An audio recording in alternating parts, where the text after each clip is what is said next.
Hey, what's popping, guys? Haven't done one of these in a while. Yeah, well, since we didn't have a pod this week because Zach's sister, I believe, is having a baby shower. Shout out Zach and the fam. And something kind of huge happened on the day we were gonna do the pod. I figured I'd do one of these vids for the first time in a while. And since we didn't do the pod, I might even make a couple more of these addressing some of the other trades. Since the trade deadline is today, as you guys are seeing this, well, as I'm making this as well. So, but yeah, if you're living under a rock, Kevin Durant was just traded. Like this isn't like some random person who just happens to have the name of Kevin Durant as well. No, like Kevin Durant. Yeah. So welcome to waking up to that. If you're a Nets fan and you woke up to that, congratulations. Because honestly, yeah, you guys probably could have gotten more, but 4 first-round picks along with McCall Bridges, Cam Johnson, Jay Crowder's, whatever, and you're getting, like, I like TJ Warren, but getting him off your books is great. Like McCall and Cam, yeah, I know Cam is in a contract year. He's going to need to get he's going to want to get a bag in the offseason. But McCall Bridges is a great offensive scorer and a great defensive presence who's young. He's, I think, 26, and Cam Johnson, I think, is also 26. So you have a young core who can also be mentored by Spencer Dinwiddie, who was included in the Kyrie Irving trade a couple days ago, which I'll probably address in a separate video. But, yeah, no, I mean, like, you also got 4 first-round picks. Yeah. Up until 2020, there is a 7th grader right now who's going to be a net in 7 years. So, or 6 years, geez. So, yeah, okay. Even though, now, if you're a Nets fan. If you're a Suns fan, you guys, how'd you pull this off? I got the initial tweet, I think, and saying that there were conversations of Durant being sent to Phoenix, and I was like, okay, DeAndre Ayton isn't happy there, so it might include DeAndre Ayton, or like CP's contract, and he hasn't like really been playing, so like maybe because of injury, maybe CP is involved or something. They kept Ayton and CP and Book, and now they're just bringing. How does this work contractually? Do they just like have everyone else on just like a minimum contract? Like, I mean, yeah, their depth took a huge hit, but I mean, if I had to guess, Book, CP, Ayton, and dude, they're starting 4, but still 5 is so good. But their 4 main stars are basically probably, if I had to guess, going to play between 35 and 40 minutes a game. Like come playoff times, I think they're just going to kind of cruise, because right now they're set up to go into the postseason, but once the postseason hits, they're just going to grind out all the minutes. So that's going to be insane. I don't know what there's not to love about this. I mean, okay, besides depth, obviously, for the Suns. But, I mean, like, yeah, you lost the defense of McCall Bridges, but what you lost defensively, you made up twice in offense. And also, Kevin Durant's not a bad defender. Everyone tries to, like, not everyone, but a lot of people try to knock on Kevin Durant as if he's not a good defender. He is a good defender. Homie is, like, one of the few guys who can not easily, but like consistently defend someone like Braun, someone like Giannis, someone like Tatum, and his size is one of the big reasons for that. And then offensively, we just know what Kevin Durant brings to the game. And the nice thing is, like, all 4 of these stars, yes, I'm counting DeAndre Ayton as a star, all 4 of these stars can stretch the floor. CP obviously can't shoot how he used to, like even just 3 years ago, but his midi is still there. I know Ayton's not known for his three-pointer, but if he's open, he's not just going to pass the ball. He's not going to Ben Simmons it, you know?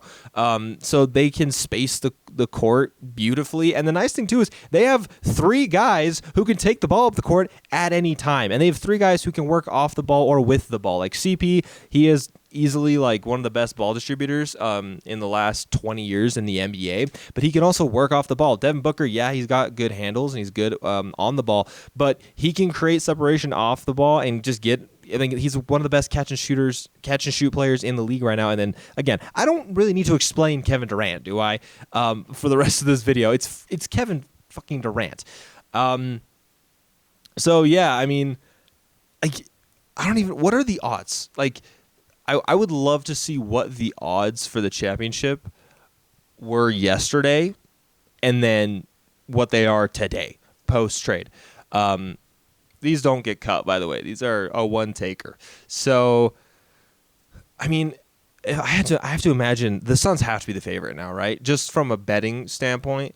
Okay, the Celtics are currently the favorite, but the Suns are now 3rd favorite behind Milwaukee. So it goes Boston, Milwaukee, and then Phoenix, and then it's almost a double odd jump to the Nuggets, and then almost more than a triple odd jump to the Clippers and then the Sixers.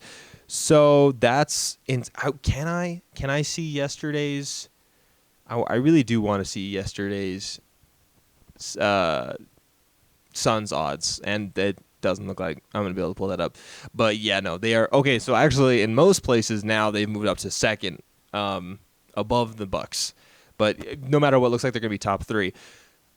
I feel really bad because what was up until about like a week ago looking like to be one of the most boring and anticlimactic trade deadlines ever, like where Rui Hachimura was going to be the headlining player, it turned out to be one of the most, if not the most entertaining and the best trade deadline we've had in. So Kyrie Irving and Kevin Durant were both traded within days of each other. And like I said, I'll talk about the Kyrie Irving trade another time, just sticking with this one. And then also, on the same day, you had the Russell Westbrook 3-team trade with the Lakers. And it's funny because that trade happened about 2 hours, maybe 3 hours before the Kevin Durant trade happened. And I was like, okay, you know what? The Lakers, they're not a lock to be in the playoffs right now, but this is probably going to help them because they're getting depth. And they're getting the one thing that the Lakers have never had while they've had LeBron, which is shooting. And so, like, okay, cool. They're probably going to make the playoffs now, and maybe they can make a deep run to the playoffs and get LA another ring. And then the Suns were just like, nah, we have our own plans. My one question though is like if the Nets knew they were going to be trading both Kyrie and KD, I wonder why they didn't try to get a better package for Kyrie. Like I like Dinwiddie and I'm blanking his name, but Dorian Finney-Smith. I like them both, but like, and obviously a pick, but I mean it's a 2029 pick, I believe. So they now have three 2029 picks because they have their own, they have the Suns, and they have the Mavericks. And I just feel like there probably were better offers out there.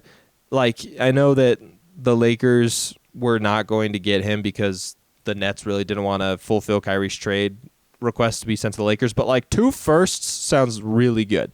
But I don't know. Maybe they have a lot of hope to bring Spencer Dinwiddie back to the team, and that he can be a really good fundamental piece for them for the future for setting them up. And maybe they think Dor is gonna resign to be that future piece. And also, what this shows me is that they have bought into Cam Thomas over the last week, which is fair. Homie dropped 3 straight 30 or 40-point games. So yeah, they're basically just like, hey Cam, this is your team now, because Ben Simmons ain't been shit on this team, and I don't think Spencer Dinwiddie's going to put up 40 points 3 games in a row. I think that this Nets team is going to be very, very similar to the pre-KD Kyrie era, which is very fun to watch. Pretty young for the most part. I mean, like I said, they have a 7th grader, or they have 3 7th graders that they're going to have on their team in 6 years. But it's going to be a fun team to watch, and I just think they're entertaining. I think since the Nets are pretty high up, I think they're the 3 seed right now, the 4 seed. They might still sneak in either play. I think they're definitely going to make the play, and I don't think they're going to fall off that hard. So either play in or maybe like an 8 or 7 seed. And if they do, they're going to be a fun team to watch. Like obviously they would have to play like a Bucks or a Celtics, which I don't see them this current now built Nets team upsetting a team like that. But hey, you never know. The NBA is a wild place.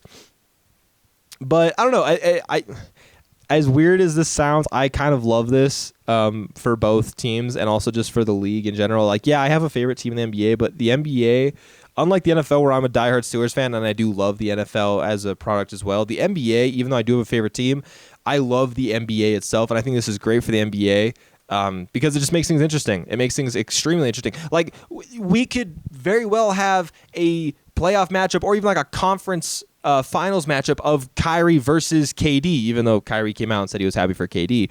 But like that's entertaining. And like also if you play in the West, I'm sorry, like it's just gonna be impossible to like be have notoriety. Like we're going back to like 5 years ago, like pre-Bron going to Lakers era when the East was like Bron and then a bunch of other guys. No disrespect to a lot of those players, because obviously they made their... But, like, compared to the West. Like, if we were still doing East versus West in the All-Star game, the West would have wiped the floor with the East for the last 8 years. that's another thing that's kind of cool too. Is like speaking of All Stars, like I live in Salt Lake, and so we've got the All Star game coming towards us, and like it's not going to affect anything because I think it's way too close to All Star weekend. It's literally a week away, so they're not going to change anything. But like next year, in the future, what's everything going to look like? And I love it. I can't wait to see what other trades get done. I honestly think today is going to be a great day for trades. Since I work graves, I'm going to publish this and then go to bed and then wake up and see all the trades. So I might film a video when I wake up. And I'm really excited to see what comes of that. If I had to make a prediction, I think the Warriors are probably going to make a move after seeing this. They might send some of the young pieces away. And honestly, the Lakers might try and make another move as well. And it would not surprise me if the Suns try to make another move as well with like a couple seconds. And maybe one of the role players or something to try and just add a little more depth to the team. And also, I think the Jazz are not done. They have $60 million in cap space, so they're probably going to – it wouldn't surprise me if they do kind of like what they're doing with Westbrook. I don't think Westbrook's going to play